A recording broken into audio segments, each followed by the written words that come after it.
Greetings, friends, and welcome to the What's Right show, powered by Sam & Ash Injury Law. Happy Tuesday. Good to be with you folks. As always, my email, sam@whatsrightshow.com. And on X, formerly known as Twitter, you can find me at What's Right Sam. So I'll get to the developments from the DOJ in a moment. I got to paint a bigger, broader picture of what's going on in America outside of the immediate news cycle. Some weeks ago, I told you here on this program to watch this little guy named Mamdani running for the Democratic nomination in the mayor's race in New York City. And I said something that was really important at the time, and I'm sure you paid attention because that's what you do. I said, pay attention to this because it'll be part of a growing trend in America, this democratic socialism nonsense.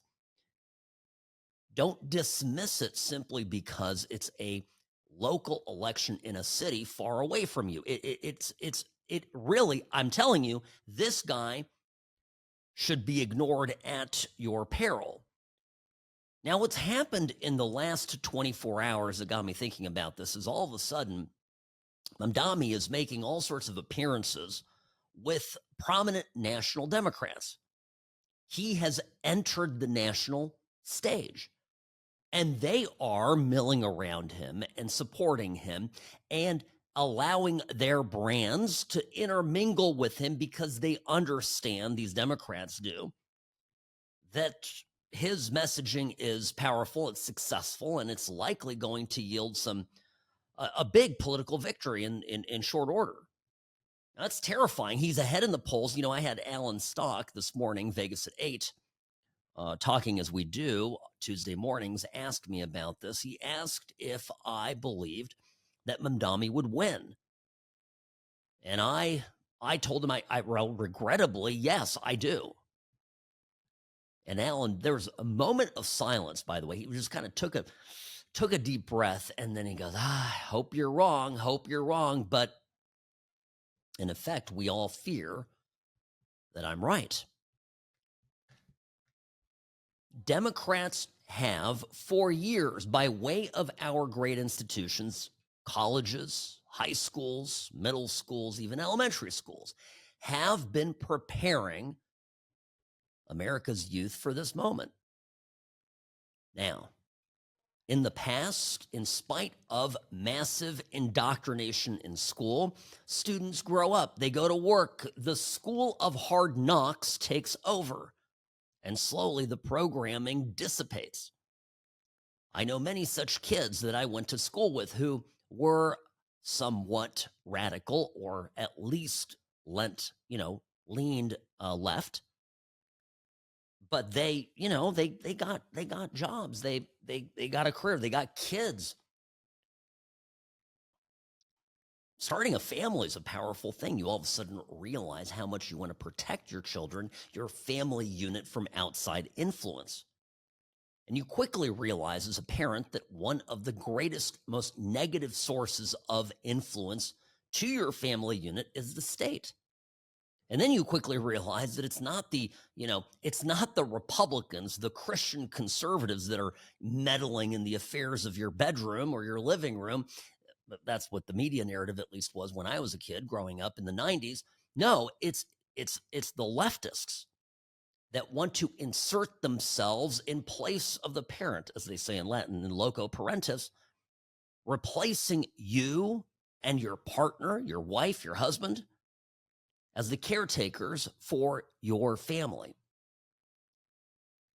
That has a way of red pilling people. Trust me. But I think some of these guardrails have fallen off. People have gotten more and more stupid. You look at poll after poll, 18 to 30-year-olds, just how many of them view socialism favorably. And I'll tell you, one of the things that is true is that affordability is at its lowest or near lowest point. It's bad. very few young people can afford to buy a home. Even here in Las Vegas, once affordable, has now, thanks to COVID, inflation, 4 years of democratic socialism under Biden, costs have skyrocketed. And of course, I don't see, there'll be some correction, but still, interest rates at 6-7%. First-time home buyers be hard-pressed to get a rate that is under 6.5. That's a lot. It functionally doubles the cost of a mortgage where it was under Trump's first term. Now, the thing that we Republicans have to do to get over this, to get beyond this, is twofold. One, we have to preach affordability. We have to tie together or tie in the elements of the policies that we believe in to a result. We need to educate people and talk about it as much as possible, that the reason prices are high is not greed or corporatism.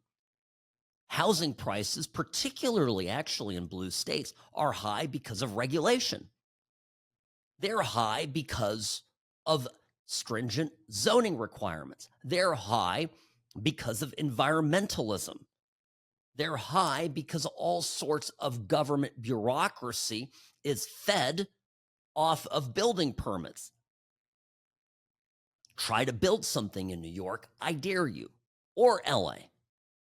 And when you do build it, you have to also provide, if you're building multifamily, a lot of these blue cities, you've got to build affordable housing. It becomes part of the deal. Some portion of your structure has to be devoted to this, or you're not even going to get a permit.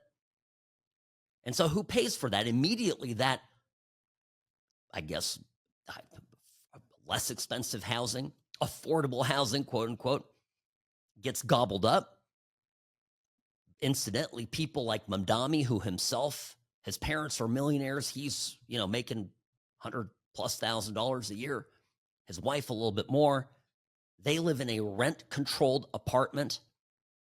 This is a couple that probably could very well take down a couple $100,000 a year. They live in a rent-controlled apartment. What does that do? Back to my example of the building.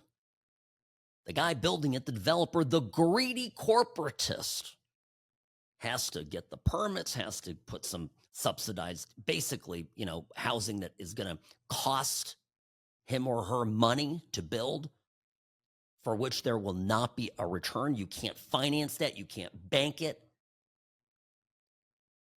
So then you've got to basically give those units away. Doesn't cover your costs. And where is that cost going? Well, the cost gets shifted to the units that go on the open market. Ergo, prices on the open market continue to go up. Remember what happened in Argentina. This is an important point. A lot of people miss this. Argentina, under Javier Milei, when Milei became president, did away very quickly with rent control. They had lots of rent control.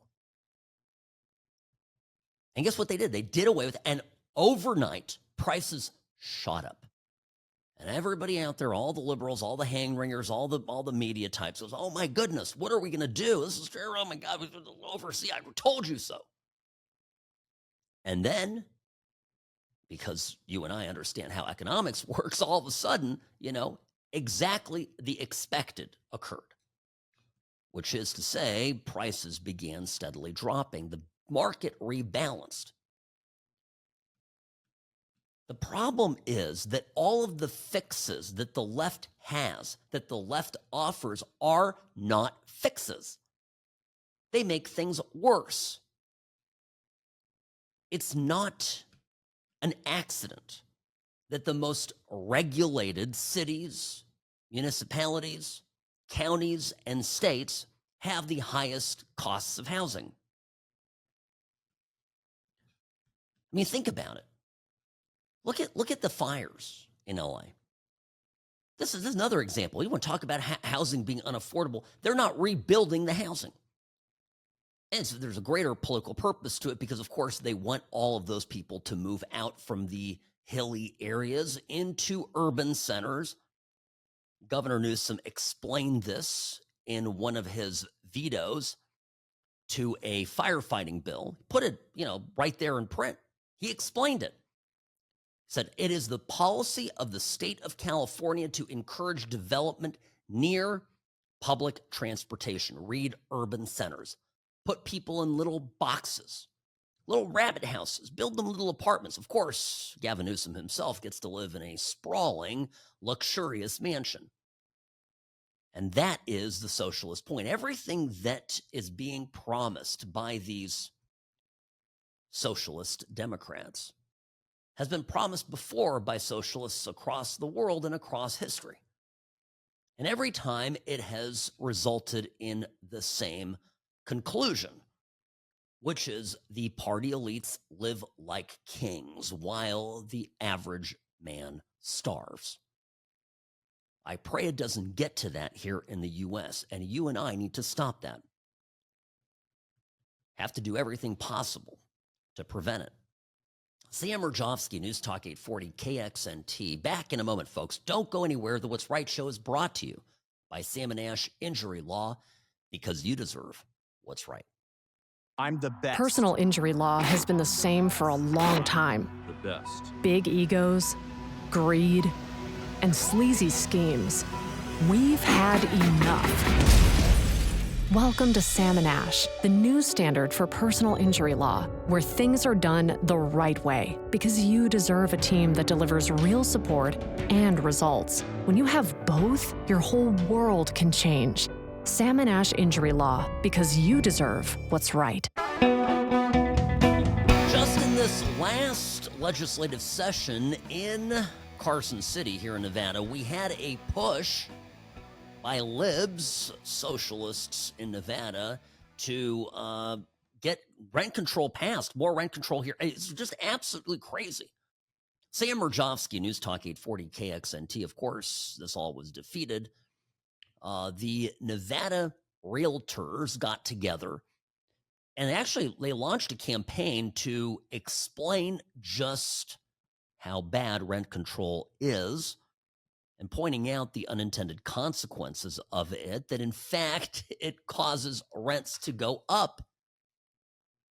By the way, every jurisdiction that has rent control has problems with this. But, I'll tell you, look at the math.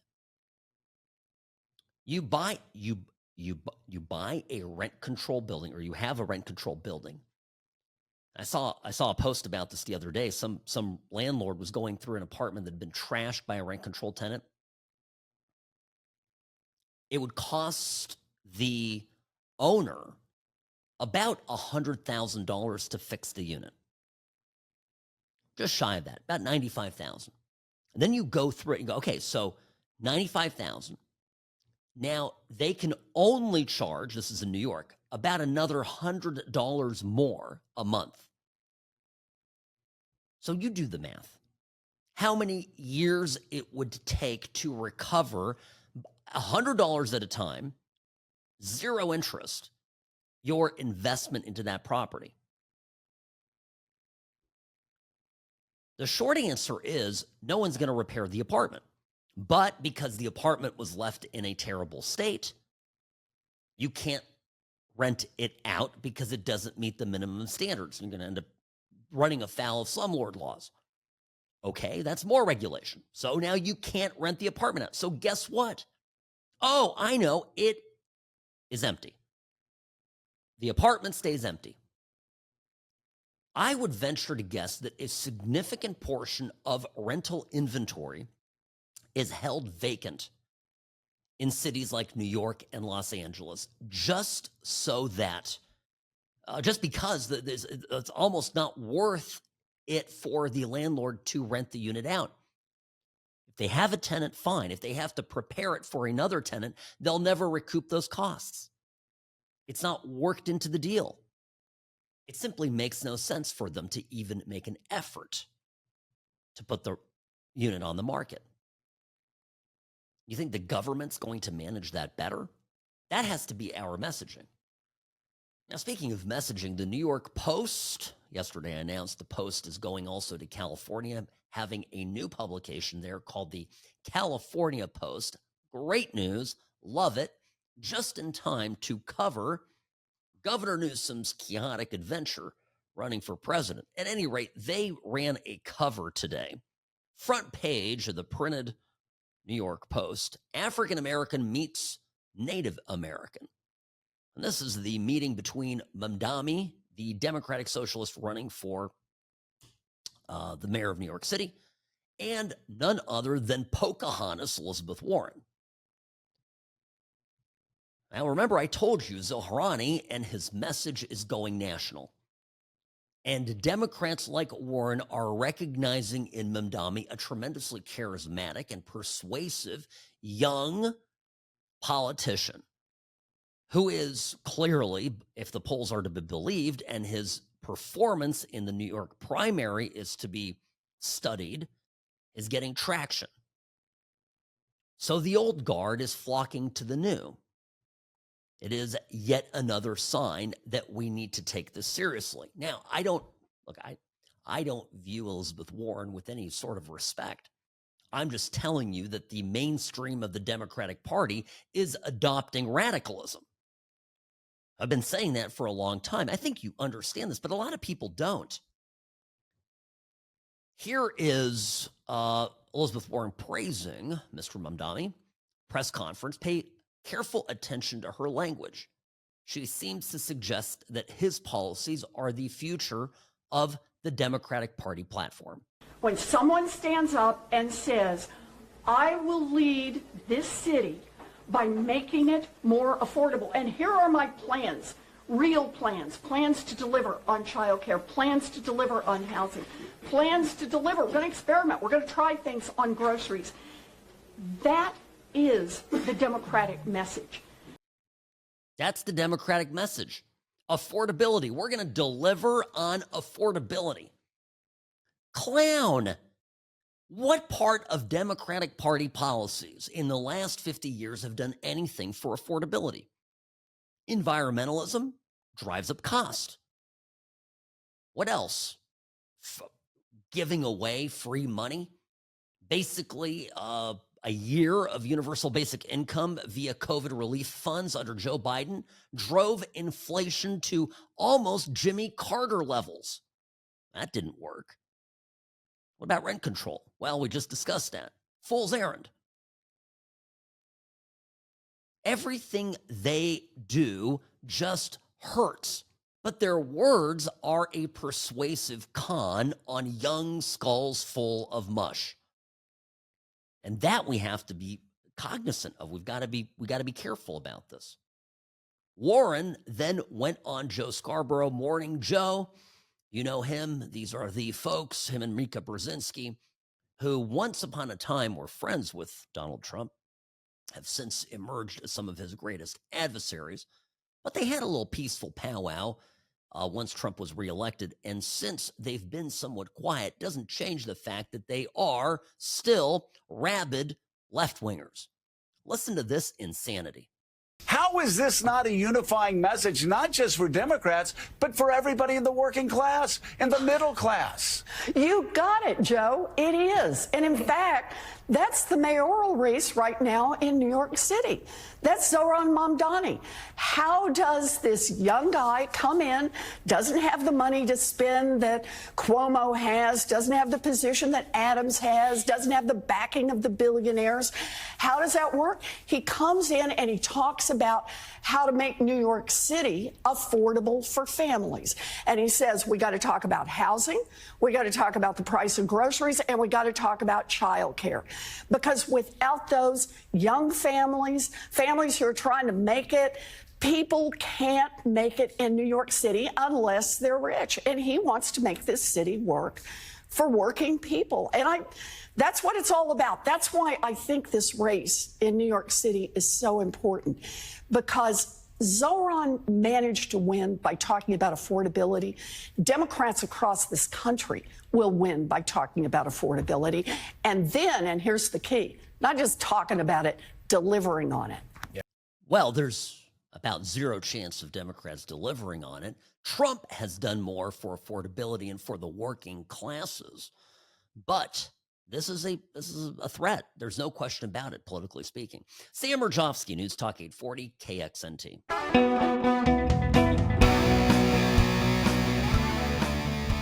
Folks, when Pocahontas speaks, it's important to listen, at least to the extent that she's signaling what the Democratic Party is about to do. Sam Mirejovsky, News Talk 840, KXNT. Greetings and welcome to the What's Right show, brought to you by Sam & Ash Injury Law. In a crash, call Sam & Ash 702-820-1234 because you deserve what's right. All right. You know, I'm torn. Let's be honest with you. I am. I'm torn between two realities. On one hand, the Democrats are stumbling their way to a message that I think can connect with voters. And that scares me for the obvious reasons, right? That I don't want the Democrats to succeed, period. And I certainly don't want them to succeed and then implement a socialist platform, right? America is not a socialist country. We can disagree left, right, whatever, but we don't do socialism. Everywhere socialism has been tried has not produced great results. And the great competitive advantage that the U.S. has over the rest of the world is our free market system. Look at what we have created and in how short of a time we've built it. We're the envy of the world. So that's on one hand, right? We've got this democratic socialist message that is connecting with voters. Now, I said I was torn. I'm torn between that. And then on the other side, I'm kind of looking at what the Democrats are doing. And honestly, a lot of it's just stupid. I mean, it's bad. So I'm just being candid with you because I know some days I get on the radio and I say, be very worried. And other days I get on the radio and I say, well, these people are bozos. This is literally a clown car. We are watching a circus act. And these people have no, keen political instincts, it seems, at least, based on some of the stuff that they're doing. Like, for example, this redistricting fight in Texas. This is a fool's errand, folks. I don't care how they couch it. I don't care how they message this. They can claim that they are anointed by the Lord Almighty as the primary principal resistance force, fighting for democracy and freedom in the U.S., and none of it really resonates or is the least bit true. It makes them look weak. When in the history of great storytelling, of parables, or I don't know, great novels, has there been a story where the hero runs away? I mean, if you're watching this, this is me putting my hands up. I'm like, the hero runs away. Oh, wait, the hero runs away, hides, gets paid. That's one of the interesting developments here. And I love that Paxton, AG in Texas, is kind of picking at this. He understands, right? They're getting fined some statute that basically fines lawmakers $500 a day when they're absent. Presumably a mechanism to compel lawmakers to do their freaking jobs. Anyway, so who's paying for that? I don't know what the Texas House pays. Robbie, look it up.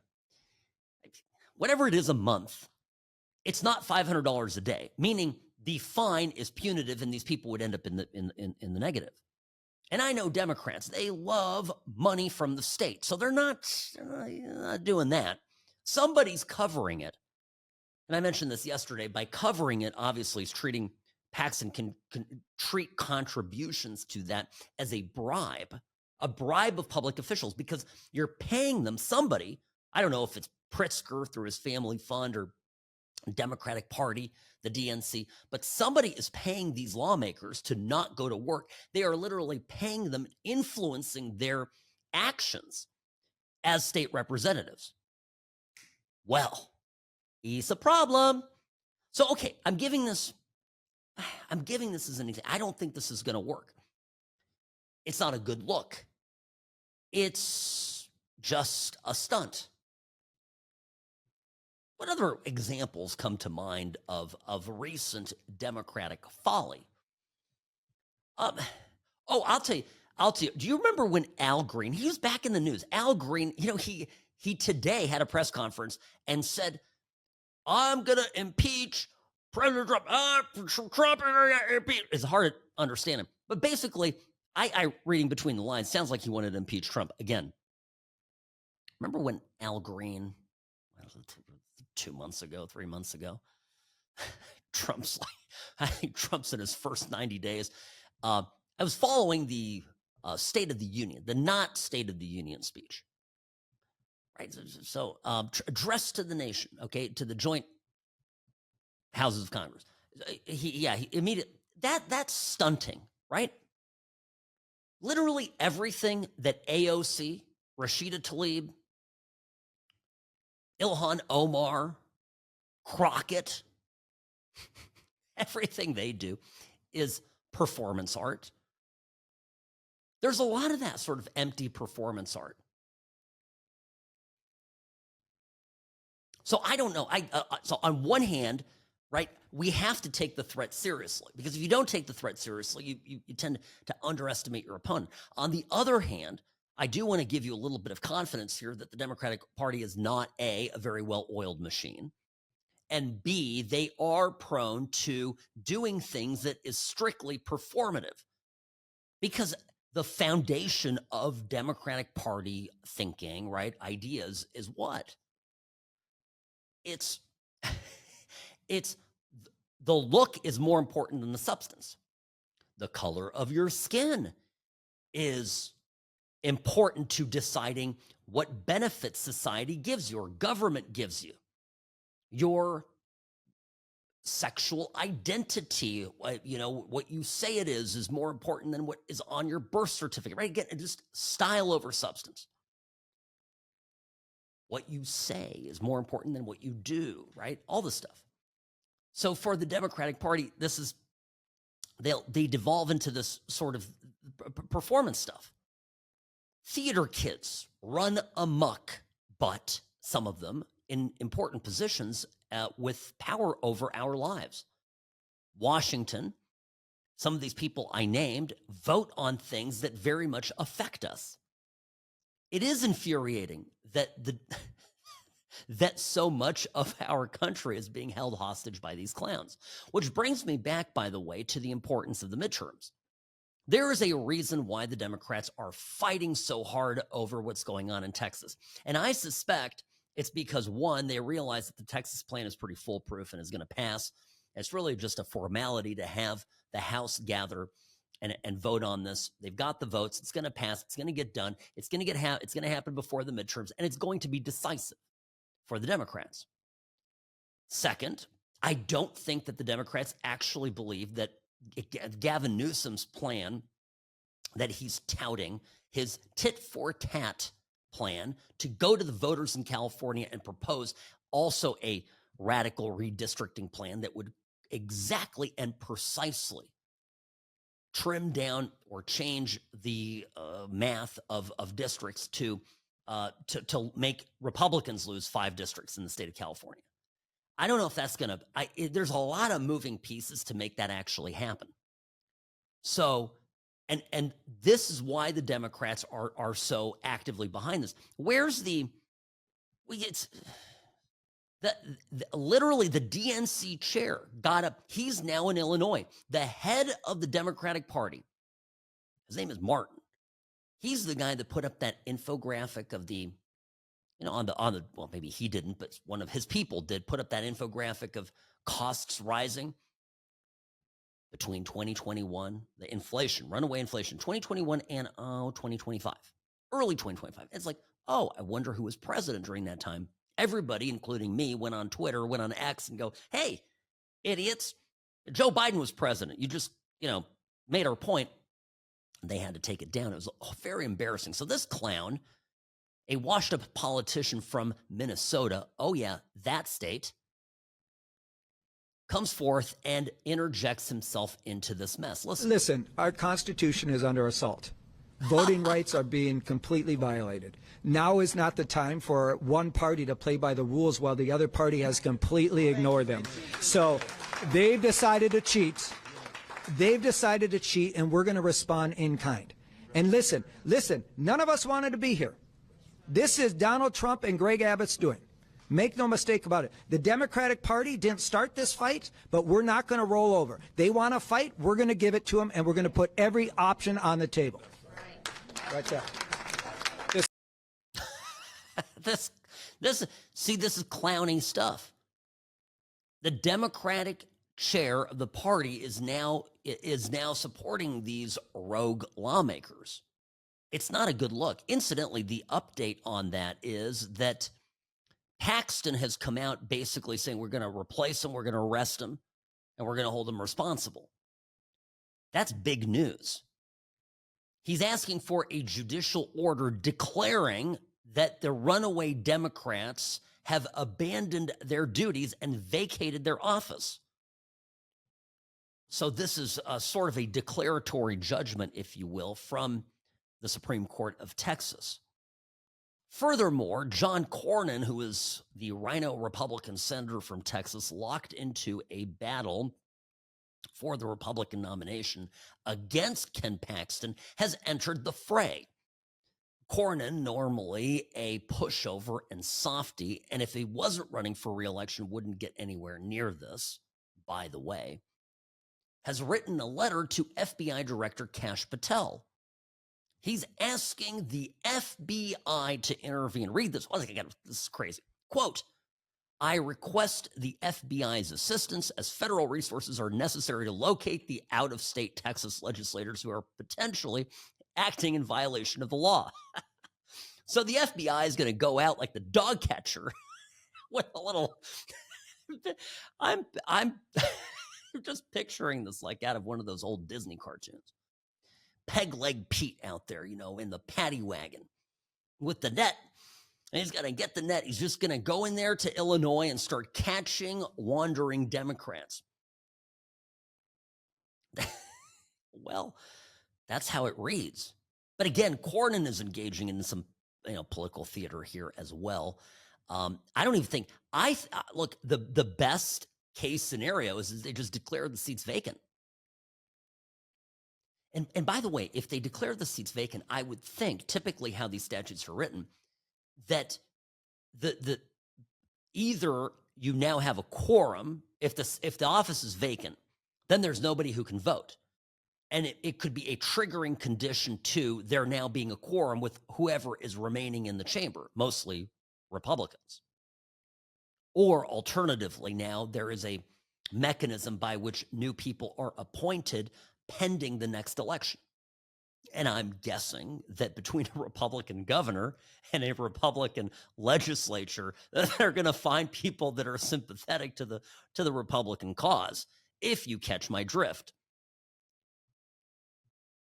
So what if these Democrats don't succeed in this, which is 99.9999999% likely that they won't, that none of this produces a result other than them maybe getting arrested and losing their seats?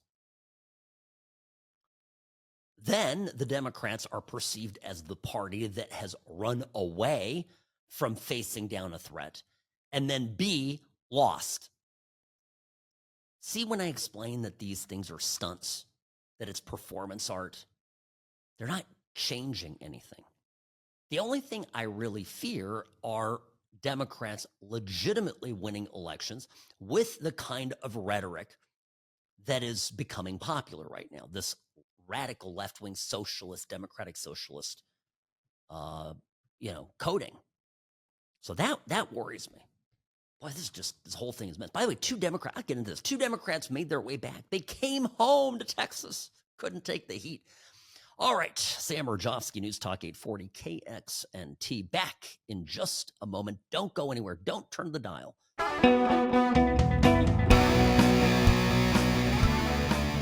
Hi, welcome back. Sam Mirejovsky, News Talk 840 KXNT. Yes, yes, yes. The mess in Texas, the fleeing lawmakers. This is kind of like when you're in trouble with dad, mom, whatever your parents, and you run away. It's kind of what I feel like. The messaging of this, the coding, the look of it is so bad. Okay, 2 lawmakers have come home, apparently. So this was somewhat predictable, I think, that some would have a change of heart. They are now back in chambers. Let's see, who are they? Philip Cortez and Eddie Morales. There, they did the right thing.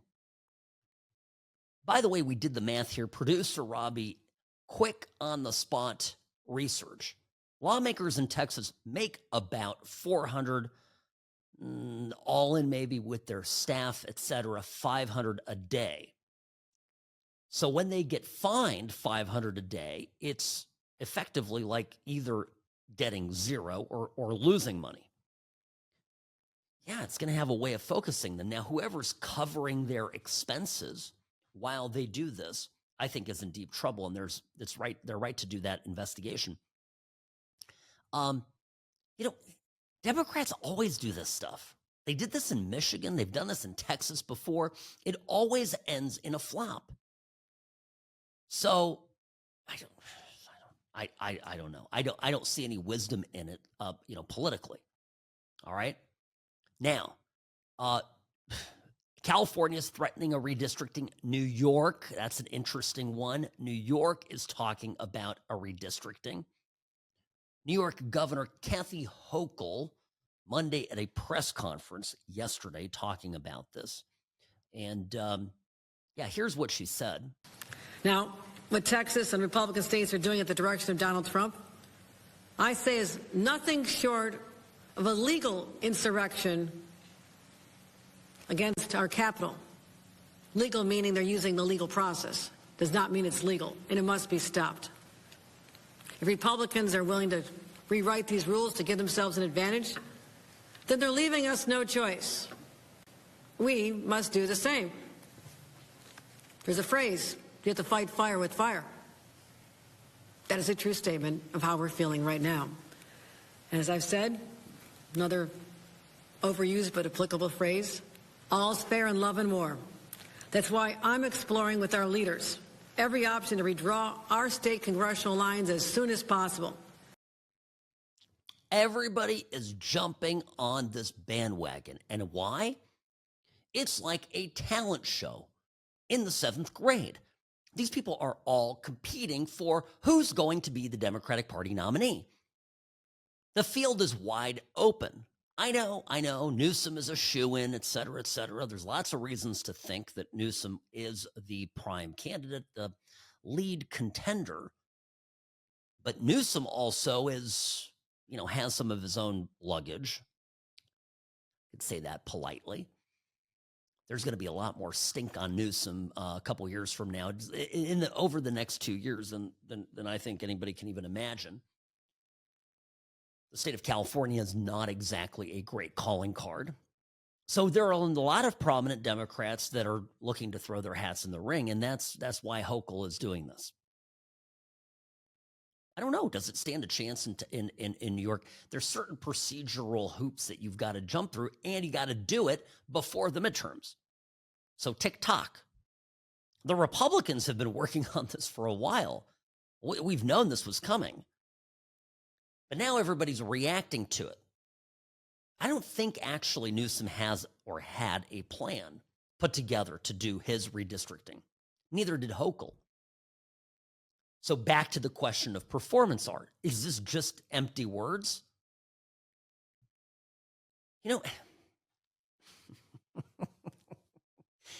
It's fascinating to me. I'm going to digress here for a minute. It's fascinating to me how purposeful with language Trump is, while the Democrats are repeatedly all they do is just talk for the sake of it sounding good. I'll give you an example. So, do you remember Medvedev, he's Dmitry Medvedev. Okay, I have to explain this. This is a whole nuclear thing.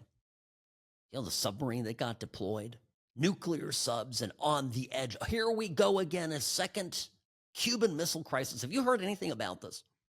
It's been lost in the shuffle, but it's an example of how Trump uses precise language and how actually frighteningly sloppy Democrats are. And I could, could reference a few Kamala word salads as proof of that.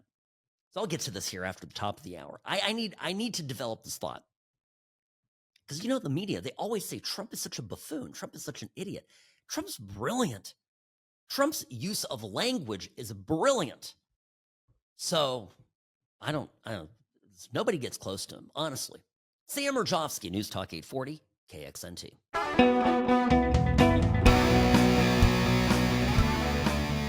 Greetings and welcome to the What's Right Show, your place for common sense conservatism, Monday through Friday, 1 to 3 p.m., right here on News Talk 840 KXNT. This hour of the program brought to you by Sam & Ash Injury Law.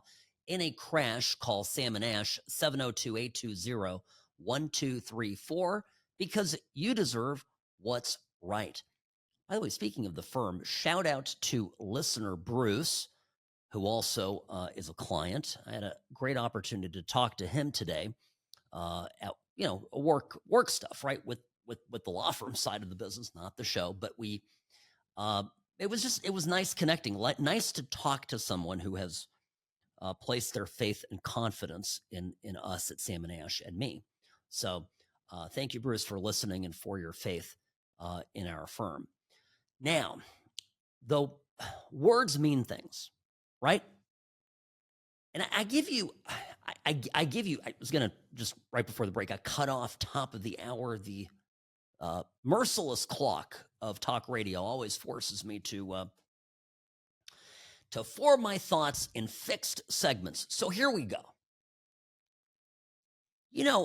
Last week, I didn't really cover it very much because it was a passing thing, but Dmitry Medvedev, who was once upon a time the president of Russia, Constitution of Russia didn't allow for Putin to run for, I think it was a third consecutive term. So Medvedev came in as a president or a placeholder, Putin puppet, became president, and then was quickly replaced by Putin, who now is president for life. So anyway, he is a influential, close ally of Putin's and said something to the effect of, hey, Trump, be careful with your rhetoric.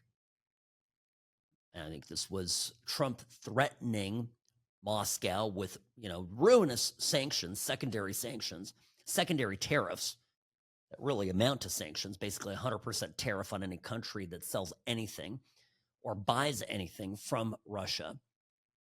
And he goes, if you even attempt to take out the government of the Russian Federation, we have something called the dead hand. Sounds like something from the mafia. The dead hand. You know what that is? That is a automatic system that if, I guess, the high command of the Russian Federation, if the Kremlin doesn't pick up the phone and says, we're good, we're okay, we're alive, it triggers an automatic deployment of nuclear weapons going every which way. Meaning, even if leadership in Russia is incapacitated, a chain of events automatically is triggered, resulting in the nuclear annihilation of pretty much everyone. Well, so Dmitry Medvedev says this, writes this somewhere, puts it on Twitter, X, whatever. And Trump goes, you know what? I'm just want you all to know, I am deploying nuclear submarines to the region to keep an eye on things, and you'd be best to be quiet about this, Mr. Medvedev, and watch your words carefully when it comes to matters of nuclear war. There was an official message that came out 2 days later after this. And the Russians basically said, we're very careful about our messaging and we do not intend to escalate. You see the difference by which we are treated now, even though clearly Trump is taking an adversarial position with Putin, there is still respect. Putin knows that when Trump says something, it either means exactly what it says or there's some hidden meaning behind it. But he's not just talking for the sake of filling the airwaves, the Twitter waves, Truth Social, whatever have you, wherever. But it was the best thing he ended that message. Thank you for your attention to this matter. This guy's so good. And the Democrats, what do? We talk about the text. Crockett, do we have that? Yes, we do. Oh, fantastic. We have Crockett getting up there. And this is, where's this clip? I got to play this. Yeah, there's too many clips today, Robbie. I know. Well, let me play. This is Crockett talking about this redistricting stuff, and just listen to how empty and foolish she sounds. We are in a battle, and we are in a battle, as Joe Biden said when he ran, for the soul of this country. We are fighting for better. And ultimately, once we get the adults in the room to fix everything, as Democrats typically do, then that is when we will hopefully get some guardrails around our democracy and fix the system once and for all. Guardrails. Oh, when we get the adults back in the room. The adults. I think what irritates me the most about this is that in the 2020 election, that is what Joe Biden promised.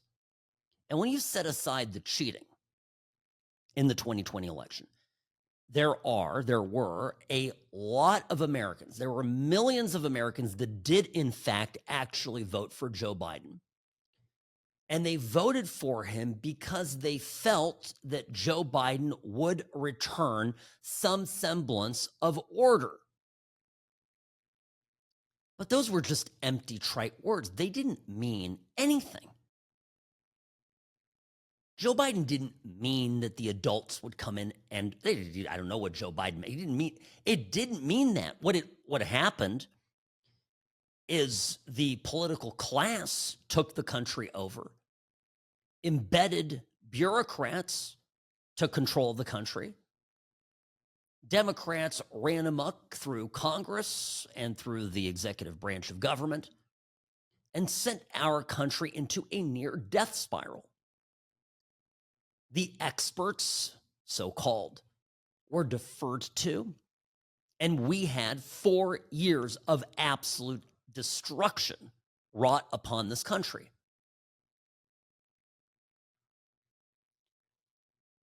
And this lawmaker here, Crockett, by the way, I hope that the Democrats are successful in Texas. The Republicans are successful in Texas with the redistricting plan. For the at least, dear goodness, at least get Jasmine Crockett off national television. What a disgrace. But Jasmine Crockett is coming at, she doesn't even get it. She doesn't get that saying, like Joe Biden said, return the adults to the room, that the 2024 election was a dramatic repudiation of that very promise. We tried the adults. Americans gave it a shot. I'm less convinced than ever that Biden actually won the election, but a significant portion of Americans did believe him and voted for Biden for that promise. What a disappointment that was. So this is how it all is shaping up. I think, again, I'm telling you, the path forward for the Democratic Party is slim, and the shenanigans that they'll be able to pull is getting lighter by the minute. There's a anniversary coming up in 3 days. I'll tell you what it is after the break. There's a very important 3-year anniversary coming up in 3 days. And a lot of the news right now circulating about what the DOJ is doing, Pam Bondi, convening a grand jury, perhaps. All this is, being speculated. There are multiple sources that are confirming to Fox and to OAN that this is well underway. I have a theory on what's coming. So just stay tuned. All right, I'll tell you what I think is up. Sam Mirejovsky, News Talk 840, KXNT. The Salmon Ash team, they wanted me to have the best care. They had my interests at heart. I have an enormous amount of gratitude. I cannot say enough thank you.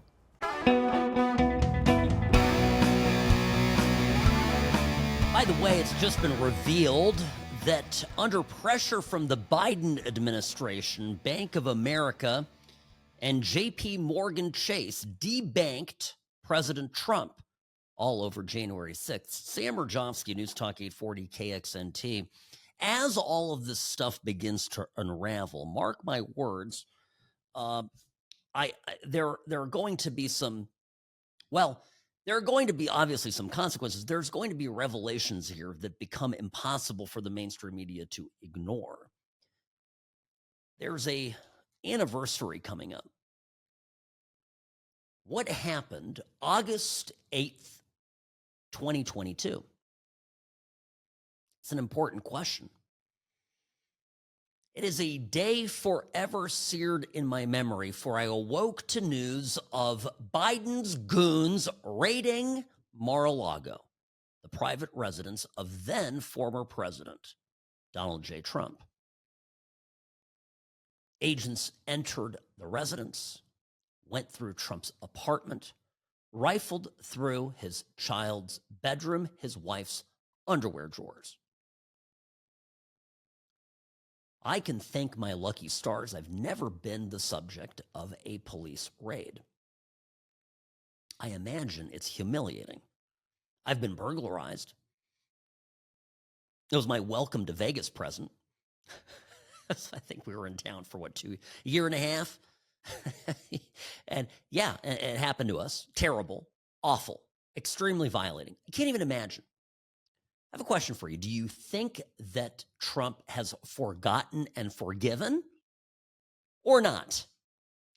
Okay, because I have a theory. I think there's no way in hell Trump will ever forgive, ever forget, and he wants to burn every one of these mother effers to the ground.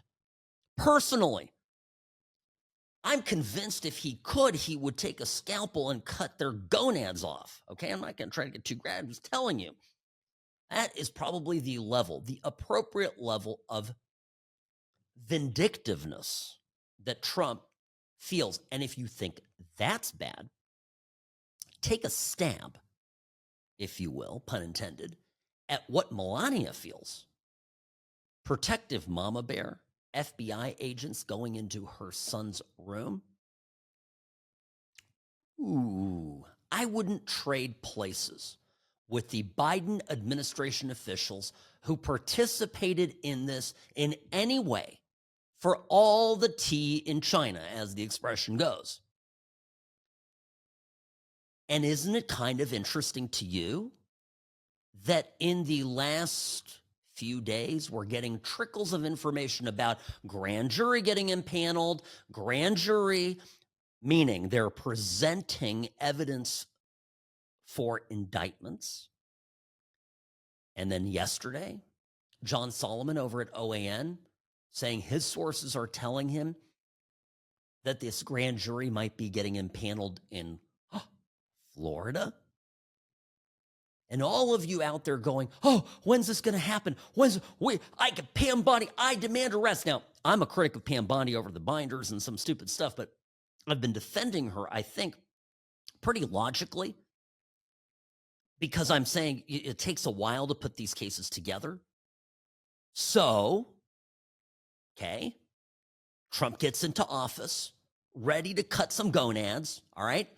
Day one, goes, build the case. We know what the case is. We know what they did. Build the case. They build the case. Next up comes Tulsi Gabbard in concert with Chuck Grassley, and they release the evidence. They put it out there into public discourse because they want America talking about it, and they want us to begin to wrap our, brains around the idea of people going to jail for this. Then, in the midst of it somewhere, Trump starts posting Barack Obama going to jail memes. Again, clowns out there, Democrat clowns who themselves use empty words all the time. So they impute their idiocy into other people's behavior. Go, oh, Trump is stupid. And what Trump is actually doing, and I credit Scott Adams for pointing this out. Scott Adams says, but Trump is putting these out there to test public opinion and to begin to normalize something that may very well be coming, down the pipe. So all this happens, right, in the lead up, right? You build the case, you get the evidence, you release the evidence, you start joking around about arresting Obama, you impanel a grand jury.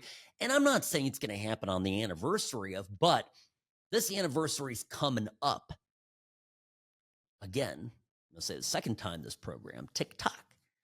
And 3 days away, could it be that we have indictments soon? And I'm saying there's a chance, right? Significant chance. By the way, when the dust settles, when whatever hell is coming to all of these Trump derangement syndrome afflicted Democrats who broke their oaths of office, who broke their oaths that they gave as attorneys, as law enforcement officers, as judges,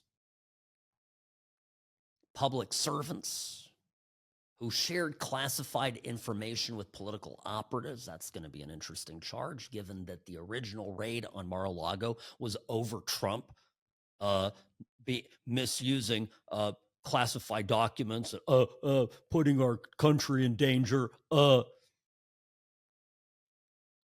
can't wait for all these people to start getting lined up and led away, in chains, like some immense Democrat charm bracelet. Picturing it, but, and this is important,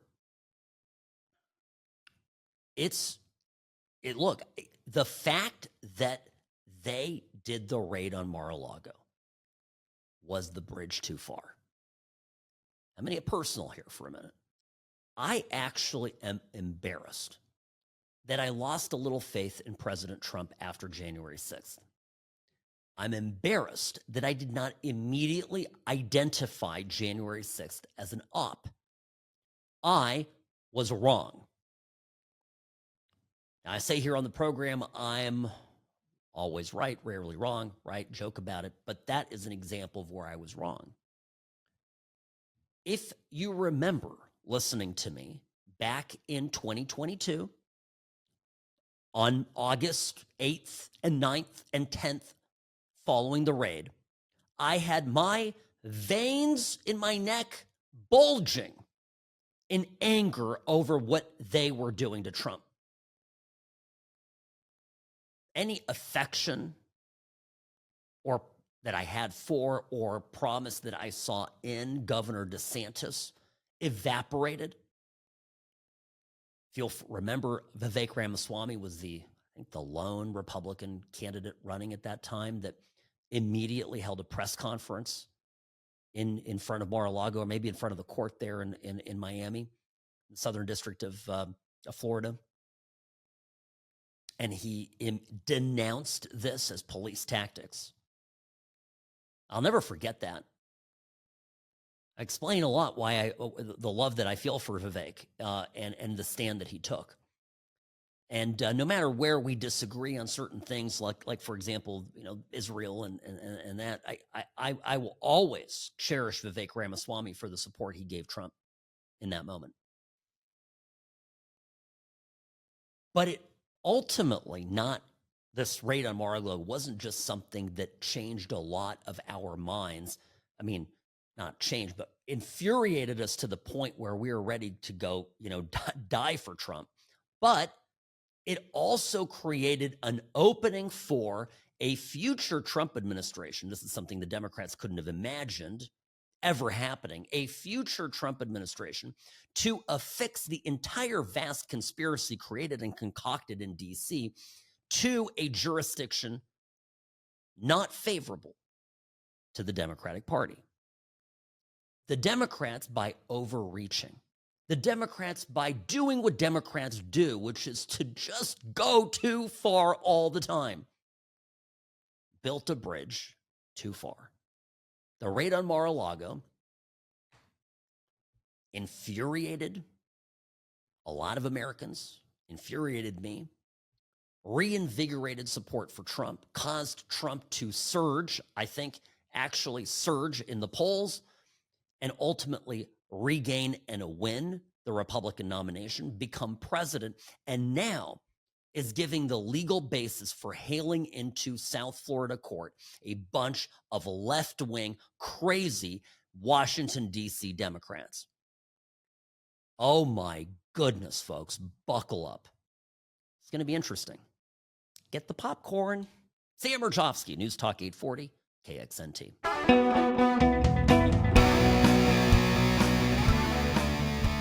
Hi, welcome back. Sam Mirejovsky here, Nevada's favorite recovering Californian behind the What's Right microphone. I have a question for you. What does the Texas redistricting drama have to do with the developing case against Obama, Clinton, Biden, et al., election interference at the hands of the Democrats, and the hoaxes, perpetual hoaxes, targeting Trump, his campaign, his close associates, and family? See, I see the link. The link is obvious. The Democrats, for example, in Illinois, in California, in Vermont, and everywhere the Democrats are, Maryland, they go and they gerrymander the hell out of these states. Just up the yin-yang. Republicans do it. Oh my gosh. This is awful. This is the end of democracy. It's the same way the Democrats who launch 4 years of legal hell against Trump and his team, even his valet. For Pete's sakes, they went after the butler. You never do that. They did. Ralph Nader was indicted in the documents case. Ooh. They went after his butler, for Pete's sake. Anyway, the Democrats launched an all-out, completely nutso, fabricated, made-up war on Trump after using top investigators inside Homeland Security to, and this is all coming out too, Mike Benz is getting into this now, in January 6th, as paid agitators to gin up the violence. But just wait, it's coming out. And now that there is, oh my goodness, Pam Bondi's looking at election interference, the Democrats are, what? This is just as undemocratic. Listen to Van Jones. He actually had Scott Jennings on, which is good because you can hear Scott Jennings start to wheeze in response to what Van Jones says here. Well, half the country believes a lot of dumb stuff, including a lot of dumb stuff that comes from Republicans, but nobody's trying to put anybody in prison over it. Listen, we live in a. They tried to put Donald Trump in jail, Van. Hold on a second. They tried to put Donald Trump in jail over stuff that he actually he got indicted for, but the country went ahead and reelected him anyway. Look, my point is this. It is in fact the case. People believe a lot of wacky stuff and nutty stuff in my party and in your party. That is very different from the Department of Justice saying they're going to put somebody in prison over it. That's a different world. We've not been in the world before. Listen, you served in the White House. I served in the White House. The idea you're going to somehow now go to jail because people misinterpreted what you did in there, I think this is very, very scary stuff. Very, very scary stuff. Yeah. Well, now that the shoe's on the other foot, we don't like how it fits. Remember this. Donald Trump ran on a platform, well, he didn't run on a platform of jailing Hillary, but he would say at rallies, lock her up, the chants. Did he do it? No. Donald Trump wanted to just govern the country. He didn't go after Hillary. He just wanted to be president. And Van Jones' little buddies in Washington wouldn't let that happen. And now Van Jones, having his buddies getting caught red-handed, pulling a heist of our nation's democracy, while purporting to be the biggest advocates for our country's democracy, is feigning indignation that the Republicans would dare fabricate or fabulate, charges against Democrats, people like Obama. You just can't do that. No, I mean, this is the state of it, right? So, by the way, the media is in a full-blown frenzy. Mainstream media, they are fighting this tooth and nail. They pulled out some retired FBI guy, one of these deep state stooges, someone who participated actually in some of these proceedings. You listen to him defend this. So a grand jury is typically 23 citizens that are brought together. It's a prosecutorial tool, but if they convene it in D.C. district, they might not get the outcome that they want. So it's likely they're going to put it in Florida, which means they're looking for a certain outcome, not where the facts actually drive you. So again, this looks like weaponization. And what it looks like is, he's trying to bring together an old conspiracy to kind of fig leaf the Epstein conspiracy. So we're bringing President Obama back in. Hillary Clinton, George Soros is mentioned in this again. So it's the old hits coming back, which might drag some of the MAGA base back to their side. Oh, it's all about Epstein. It's all about the greatest hits. Bro, you don't understand. You guys went through his wife's closet. You raided his house. You think that this is just some distraction that Trump is looking to pull? You think this is just a little sideshow Bob action? I know they don't think this. That's how I know this guy's just making stuff up and lying. Stephen Miller last week laid it out for Maria Bartiromo absolutely perfectly, talking about what this case consists of and the seriousness of the charges that could be brought. The level of detail that Miller is using here, pay close attention, suggests that there have been conversations about this at the highest levels of the Trump administration for months before Trump even became president. This is just rolling off of Steve Miller's tongue.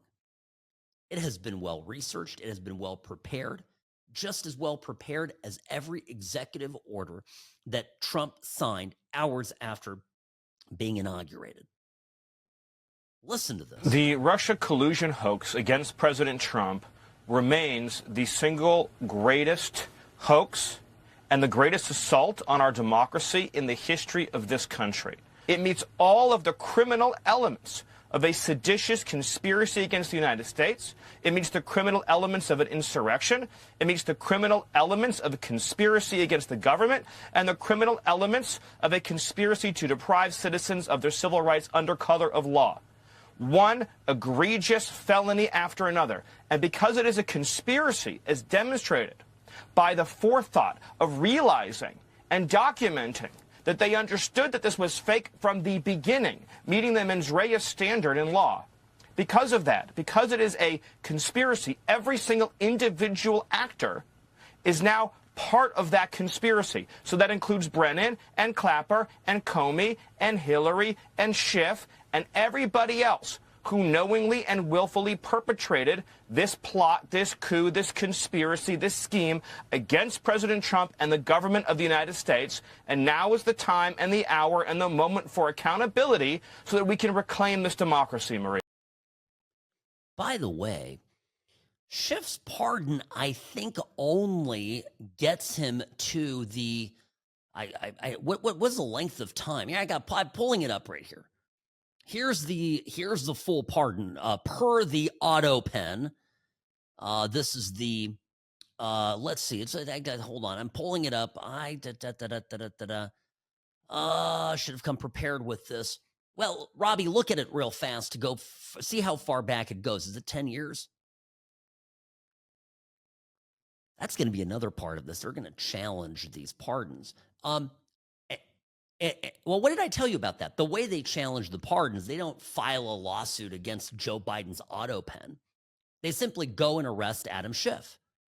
And his lawyers have to go to court and demonstrate that they received a legitimate pardon, that it stands up to, to legal standard, and that he can't be prosecuted.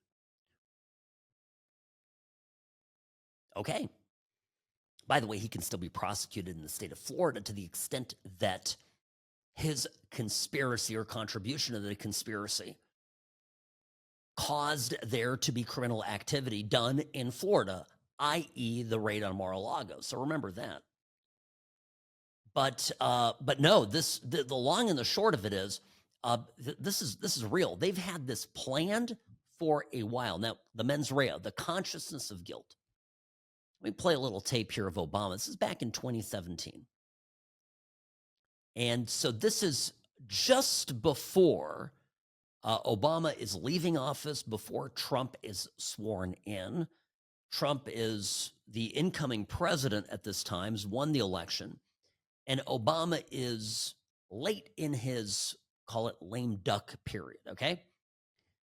Listen to him talk at this just with great fluidity, the lie, knowing that days before he was told in his briefing that he did not, that there was no Russian interference, that Trump did not collude with Russia. Listen to how he talks. The Russians intended to meddle, and they meddled. I'll be honest with you, George, one of the things that I am concerned about is the degree to which we've seen a lot of commentary lately where there were Republicans or pundits or cable commentators who seem to have more confidence in Vladimir Putin than fellow Americans because those fellow Americans are Democrats.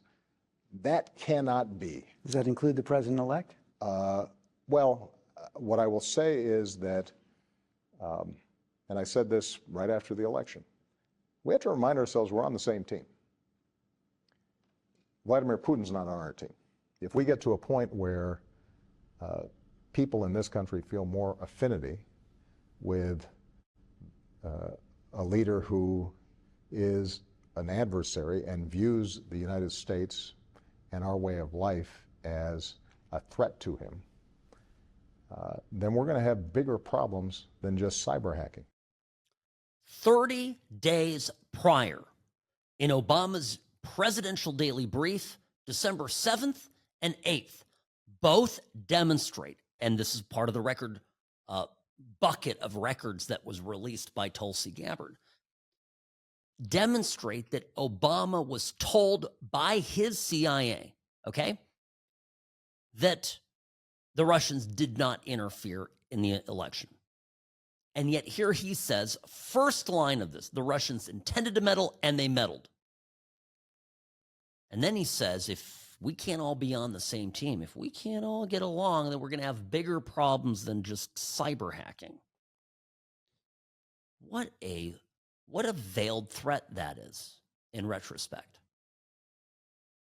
As he was talking here, the beginning of January, a week or so, week and a half before Trump became president, this guy, Obama, was hatching a plan to literally have Trump removed from office before his term even ended. And that is, this has to be punished. I don't know that Obama ends up in jail. I can't promise you that. Does he end up under arrest? Does he end up with a mugshot? Does he end up with some felony charges against him? Yes. I think it's coming. I hope I'm not wrong. It's significant. And this time the case, unlike the one against Trump, is legitimate and goes to the core of preserving our great democracy. Interesting how things have turned, isn't it? Sam Mirejovsky, News Talk 840 KXNT. This hour of the program brought to you by Sam & Ash Injury Law. In a crash, call Sam & Ash 702-820-1234 because you deserve what's right.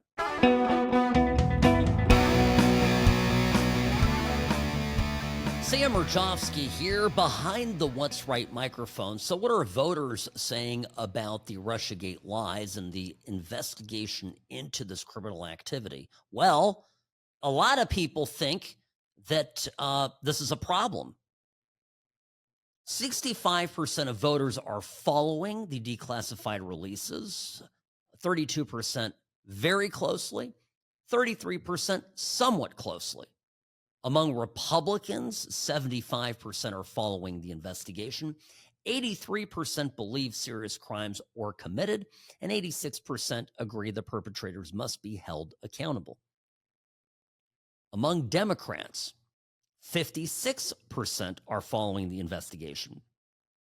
32% of Democrats believe serious crimes were committed, and 59% agree the perpetrators must be held accountable, meaning almost 60% of Democrats think that people need to be held accountable. Among all voters on the question, how likely is it that the Obama administration officials committed serious crimes in manipulating intelligence? All voters, including Democrats and independents, 37% very likely, 17% somewhat likely, meaning about 54%, or a majority of all voters, think that the Obama administration did, in fact, commit felonies in their efforts to destroy Trump. This means that these releases, even though the mainstream media is fighting it tooth and nail, are getting through to voters.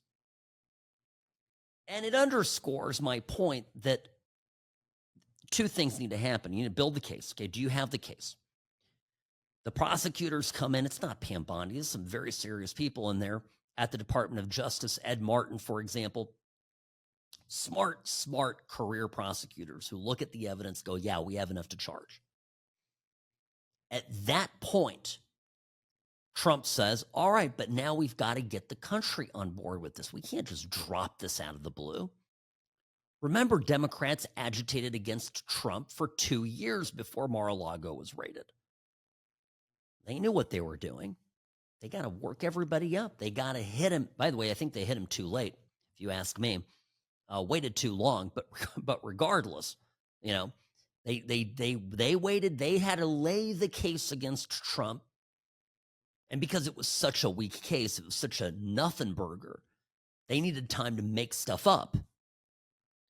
So they finally did. And, you know, the rest is history. And like I said before, you know, if you're just joining us, the fact that they raided Mar-a-Lago may end up being the single greatest unforced error of the entire coup against Trump going back to the very beginning. Why?